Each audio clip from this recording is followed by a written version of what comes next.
City is introducing. Sorry, Mary. Well, and I just happened to notice on our programs today, it says that tomorrow evening will be Kiwanis night. Please don't show up for Kiwanis night tomorrow evening. It was last night. It's a good addendum. Well, thank you, Sharon, and again, thank you for your great service and leadership.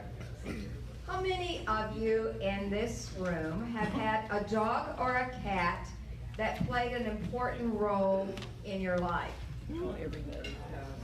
Yeah, I thought so. That's typical of others in the city of Kingsport, and I would say in our country as well. Today, our presentation focuses on PETWorks, Kingsport Animal Services. And it's designed to help you understand what PETWorks is, who it serves, how it serves, and with what impact, and to understand its vision. Listen closely so that you as champions of our city and its many services are able to become a little better educated and ambassadors for these essential services. It's my pleasure to introduce the chair and vice chair of the PETWorks board who are here to address those aforementioned questions. First, Russ Adkins. He's a Kentucky native and a graduate of the University of Kentucky and the University of Kentucky Law School. He is a shareholder with the law firm of Wilson Worley, PC, where he's practiced since 1990.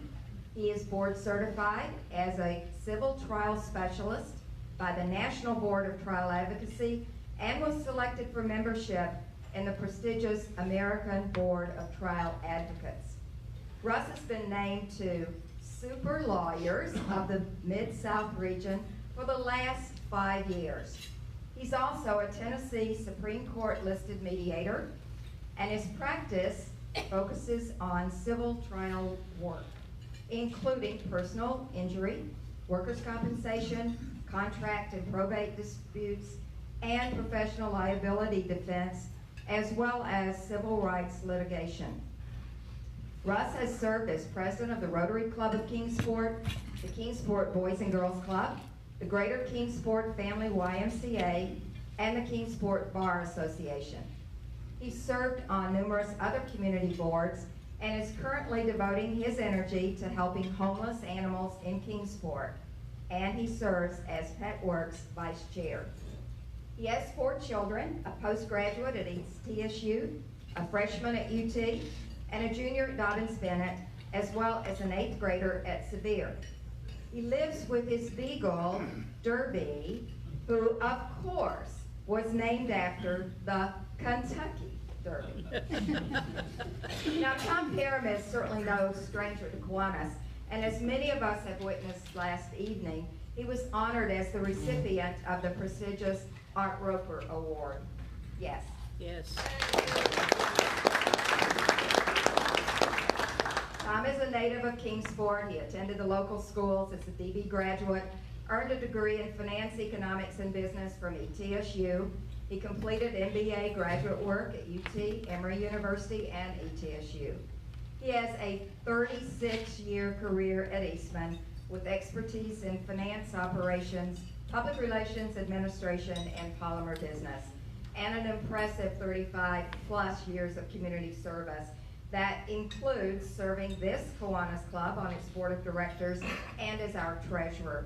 Among his other leadership roles, Tom has served as board chair of the Broad Street Methodist Church, the Boys and Girls District Chair, and a council executive board member. He's the YMCA former president, member of the Chamber of Commerce Board of Directors, Fun Fest Executive Committee member, Regional Planning Committee member, and on the Networks board. Of course, most of us think of him in terms of his 8-year service for the city of Kingsport as an alderman, and also he served as our vice mayor. Tom is board chair of PETWorks, Kingsport Animal Service. Please welcome our speakers today.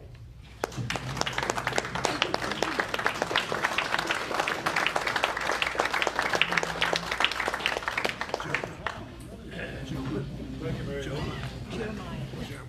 I wish my wife could have heard that. Thank you for hosting us, and and letting us tell you our story about PETWorks and the need, the opportunity, our vision, and what it can do for our community. We're past the years of having a dog pound. We now provide a service for the community as well as a little past.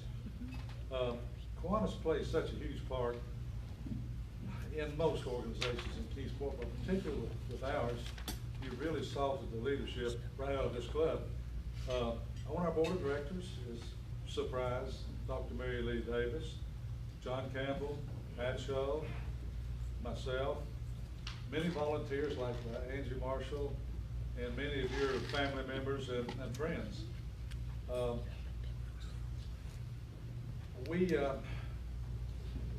really do look forward to updating you. We gave you a program a few years ago, back when we had a more comprehensive plan, but this one is really as good and has the ability to become a regional program, which is where we need to be.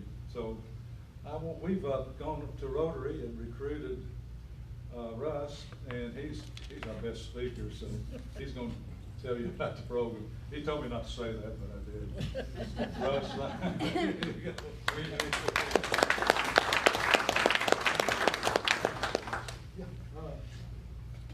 I always love standing at this podium because it was built by munchkins. Luckily, I have glasses now, so I can still read my nose. For those of you who've heard this, I apologize. You'll probably hear it a few more times before we get this thing built. But I'm going to use my time to answer the 8 questions that all of you probably have. Who, why, how, what, where, when, how much, and how can you help? So I'll dive into it and try to talk quickly so we can get you out of here. Who are we? PETWorks is a public-private partnership. Can you hold the mic up, please? Can you hear me better? All right. Yeah, we can hear you now. PETWorks is a public-private partnership. It's an innovative solution to the problem of excessive cost and poor service in animal control. Sorry.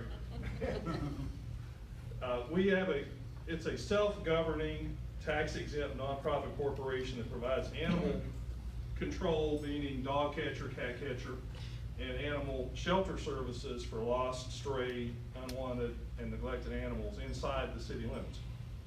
So why? Why us? Animal control is one of those public functions that every local government has to provide, but nobody wants to. It's been proven over and over and over again that government does a very poor job of providing animal services. And what you end up with is exactly what we had in Kingsport a few years ago, a high kill shelter that is a death sentence for animals. It's overcrowded, it spreads disease, and it drains taxpayer dollars without really providing a good service. We provide those same services better, and we do it at a reduced cost to taxpayers. Before PETWorks was established, the Kingsport shelter had a 30% kill rate. Think about that. For every animal that comes in, of all the animals that came in, 30% of them are carried out in a box. Today, in the last 13 months, and I want to define a term first, adoptable animals. An adoptable animal means a dog or cat that's not too sick or too violent to adopt out to a new home. We have not put down a single adoptable dog or cat in the last 13 months.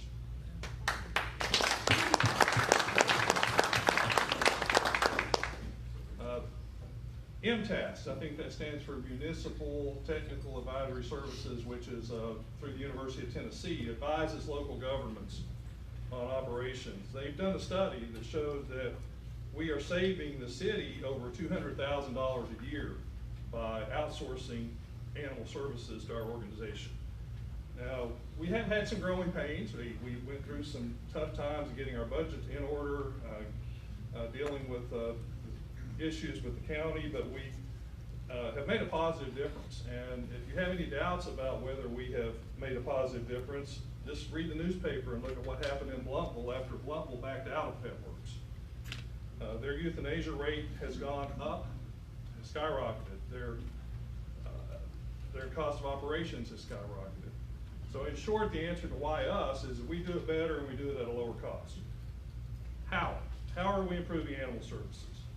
We're able to leverage our tax exempt status. We can accept private contributions and we can conduct fundraisers, and you'll hear more about that in a few minutes. When the city holds a fundraising event, that's called a tax increase. That's not quite as popular as the ones that we do. So we feel that we can do it more effectively. We also use volunteers in every level, from board management, animal care, adoptions, to public relations, facilities improvements, and fundraising. But we're limited. We're limited by an inadequate and undersized facility. It's built down a narrow road adjacent to the landfill, and it's full of cracks, it's full of rodents, and it's full of cockroaches. So I want to show you a few pictures of where the animals are going today. Point it toward the computer. There we go, okay. This is the facility on Idle Hour Road. That cat is waiting for a mouse to come out, and probably we'll see one soon. You can see that the crack is crumbling. It's outdated and it's crumbling. These are the fences. You can see the fences are decaying. The concrete is cracking. This is the break room. These are mouse droppings. Imagine taking your break to go into the lunchroom and you're having to put a newspaper on top of mouse droppings so that you can have a place to sit down your sandwich. That's where our staff works every day.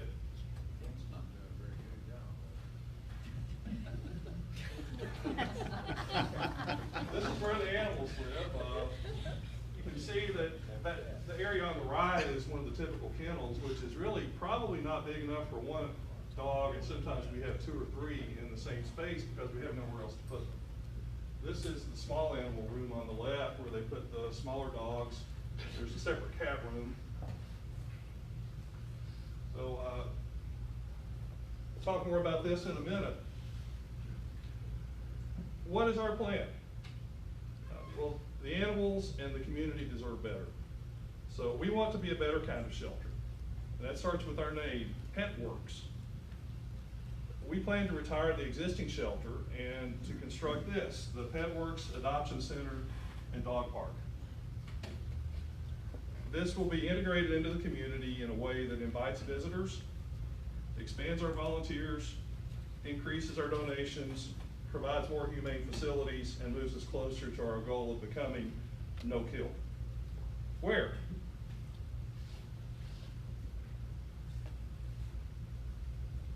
Well, this, before we get to where, this is an overhead view. The Stone Drive is here, and this is the shelter, and the dog park will be directly behind it and back into Reedy Creek. Now this is flipped upside down. This will show where. This is Stone Drive. Reedy Creek is in the back. This is the location. There used to be a bowling alley out on East Stone Drive. This is Packing House Road, and we have 3 lots we already own. Some grading has been done, engineering work has been done, and it's underway, and the facility will sit right there on that lot. How much? Well, this began as a $3.5 million city-county project, and we have downsized that. We have Goins, Rash, and Kane, Luther Kane and his group are working on downsizing. We're currently looking at about a $2.2 million project that can be expanded in phases, so that if it ever does become a regional concept, we'll have the ability to expand that and to go back to the original drawing that you saw earlier. We're looking right now at about a $2.2 million project. When? Fundraising has begun.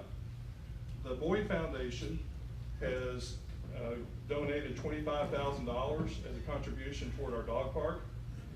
We received a $25,000 gift from David and Erica Garahan. We received an $84,000 bequest from the estate of Imogene Morrison. And the city has pledged $680,000. So we're well on our way. We have made contact with some other potential major donors and hope to have some announcements very soon on that. It's our hope that engineering and design work can begin in 2019, next year. that we can begin construction in 2020, and that we can open the doors to the public around 18 months later, hopefully in 2021. Well, how can you help? Well, we absolutely invite and need contributions to our capital campaign, so that's an obvious, but we also can't forget about our operations. Our budget is so tight that Tom has been operating as a de facto executive director for over 3 years, and we can't expect him to do that, and I'm sure that no one else is going to do it when he gets tired of it. So we need to increase our fundraising, and we need to increase our reliance on volunteers. We have weekend adoption events. We can always use more volunteers to help with those. This is Mindy, who coordinates all of those. They set up, there's a storefront behind Panera that we use during the winter time. You'll see them out this weekend. They're going to be on Broad Street at the downtown festival. Other weekends they're in front of PetSmart. Wherever there's going to be a crowd, they try to be there with adoptable animals. And they're always looking for more volunteers to help with that. And it's a lot of fun. This is something that our staff has come up with that's pretty innovative. It's called Doggy's Day Out. You can come and check out a dog and spend the day with the dog. You go out on the greenbelt, go out for a walk, take them home, play with them. It's great for the dog. It helps the dog become more sociable, more adoptable, and it's a good time for the person who takes the dog out. And some people, I'm sure, who take those dogs out don't want to bring them back. Don't forget the kitties. We have lots of cats. There are usually more cats than dogs at our facility, actually, and lots of chances to come out and play with the cats and do the same for them to help them become more sociable. We also have a program where, mainly for children, you come out and read to dogs. And that's been very successful and very popular. It helps to calm the dogs down, and it helps the children to practice their reading skills. Pet food and supply drives are always welcome. We often have a critical shortage of dog food and cat food, towels, cleaning supplies. We're always welcome help with bringing in more of those. This doesn't show up too well, but we're excited about a new event that we're going to be starting next year, chaired by Mary Lee Davis. We're tentatively calling this the Fur Ball. This is going to be a semi-formal event at Meadowview where you can come out and dress up and have a big hoo-ha and bring your dog. And that's going to be May 18th of next year at Meadowview. This is going to be an annual event, we hope. We have big plans. Mary Lee and her crew are working hard on trying to make sure that that's going to be fun and exciting, and we're hoping that that will really help us with our operations. So again, it's a better kind of animal shelter. That's what we want to be. Everything that we do, ranging from our capital campaign to our operational fundraisers, our animal care and adoptions, requires support from our community. And as leaders in our community, we want you to be informed about what we're up to, and we hope that you'll help to spread the word that we're here to stay, and we're going to build a better kind of shelter that the whole community can be proud of. So I'm going to turn it back over to Tom, who's going to answer all the difficult questions that I'm sure that you have. All right.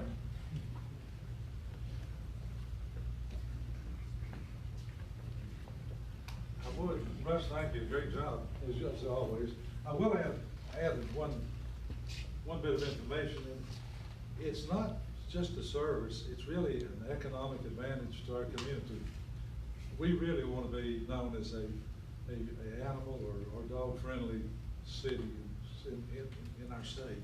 That was really what Randy Boyd was pushing with his foundation. But there is no doubt, and there's several stories where young families, professionals, and others have selected to live in Kingsport, and retirees have selected to live in Kingsport because of that we care for animals. And that's what we have right now. We've got a real good model for experience, and that's Johnson City, Washington County. They've come together. They have the same kind of, basically, organization that we have, but they've stayed together, and they've built a new shelter, tremendous facility. Bottom line, their adoption rate basically doubled. Their volunteer rate doubled.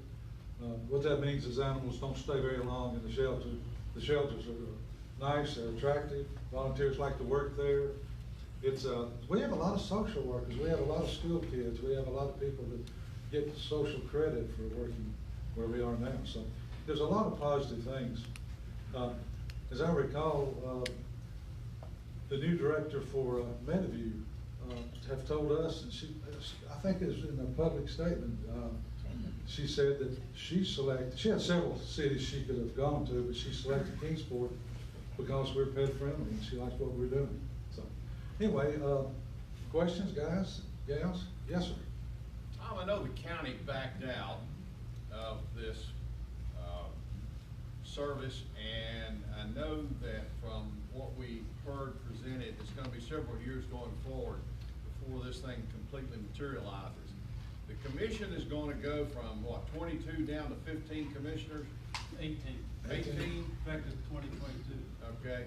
My question is, at some point down the road, is it possible that the county could re-enter into this effort and we could have a consolidated effort on the part of the whole county and so on? That's really a good question. And I'm going to ask John Campbell to help us with this because, and Pat, hey, by the way, did you notice that our Kiwanis membership leadership kind of comes from that table?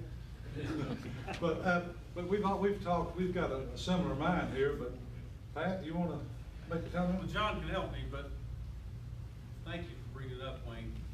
There's several of my constituents in here, and let me give you the bottom line. If you live in Kingsport, you're paying for 2 shelters. That bothers me.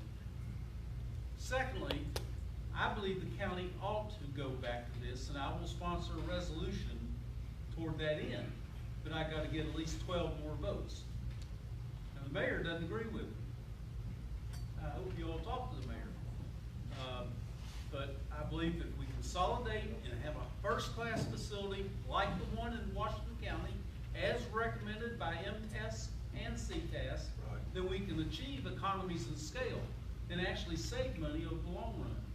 I believe very strongly in this. I have at least a couple other commissioners that I know will co-sponsor my resolution, but I need 13 votes, and you can help me get them. Good answer. Actually, the mayor and vice mayor of Bristol will follow. Now they're taking their animals into Sullivan County. John, you had a comment? Yeah, I'll just say that one of the reasons we did SPK originally, you know, the city never really operated this facility by itself. Humane Society operated it up to the time they went defunct for various reasons. And so, you know, I was city manager then, of course, suddenly, you know, we were not paying that much money. It didn't cost us that much. I said, oh gosh, this is going to jump our budget like $200,000. And so we were looking for a better way. And of course, I had been involved in the Johnson C. Washington County model. This is one of those services that was easy to consolidate. You know, we always talk about consolidation. Some things are hard to consolidate. This was an easy service because through most of the nation, the service is offered as a countywide service. And one of the things we want to do is not only the part about the helping the animals get adopted and all, but a big part of what you're trying to do is do preventive techniques. Make sure you're pushing spay and neutering and those kind of things, so you don't have an out of control animal population. You can do that better countywide because animals obviously don't look at city and county borders and stuff like that. I mean, that doesn't happen. So you're better off in bigger areas, and that's a very reasonable area to do.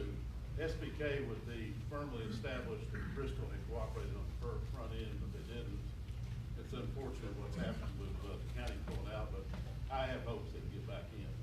So that's why the design is such to handle the population now, but it's easily changeable to go to the ultimate size that was designed for the whole county. And one other thing I would mention, the great thing about this location is it's the most retail site for animal control shelters in the whole region. By that I mean it's in a great location on Stone Drive, because what you wanted to do is help animals be adopted. And in terms of being centrally located, It's very centrally located. it's geographically, it's not, but in terms of driving time from Bristol or Bluntville and Kingsport, it is in the center. Yes. And, you know, we've read the paper, and I think most of us pretty well committed that regionalism is the way of the future for our region. And this is low-hanging fruit. I mean, a regional plan for this service makes sense for so many reasons. Yes, sir. So what's the major pushback from the other county commissioners who voted against it? Why? It sounds like it's a no-brainer, but. Pat, you want to touch that one? This will be a long story, so I'm gonna try to make it short. You know how politicians trade off? This was a trade-off to get other things that other people wanted. But we have a whole new commission, essentially. There's currently, through the next 4 years, we've got 24 commissioners, of which 15 just took office. Yeah. And 2 of those guys are recycles, but the others are virgins, if you will. And I think they could be persuaded. But again, it can't come from just me. It's got to come from you all. Let me give you some And ammunition. remember, it's not just my district. It has Kingsport citizens. The districts that all touch mine have some portion of Kingsport population. Well, we've taken the high road in terms of comments, because it is separated right now, and we have avoided any kind of criticism of the Bluntville operation. But if I were a commissioner, there's a couple of questions I'd ask. Why has, last year their cost was $378,000 a year. Now it's over $500,000. 568. That's a 55% increase. The other measure of service is the euthanasia rate. They're getting back to their previous 60%. So there are a lot of compelling reasons. Hopefully, better heads will prevail. So we're glad you're there, Pat. Yes, sir. Yeah, the county shelter as well as Kingsport shelter off and on benefited from jail trustees and community service workers. Is PETWorks using any of those? Yes, sir. We still are, and that keeps our costs way down.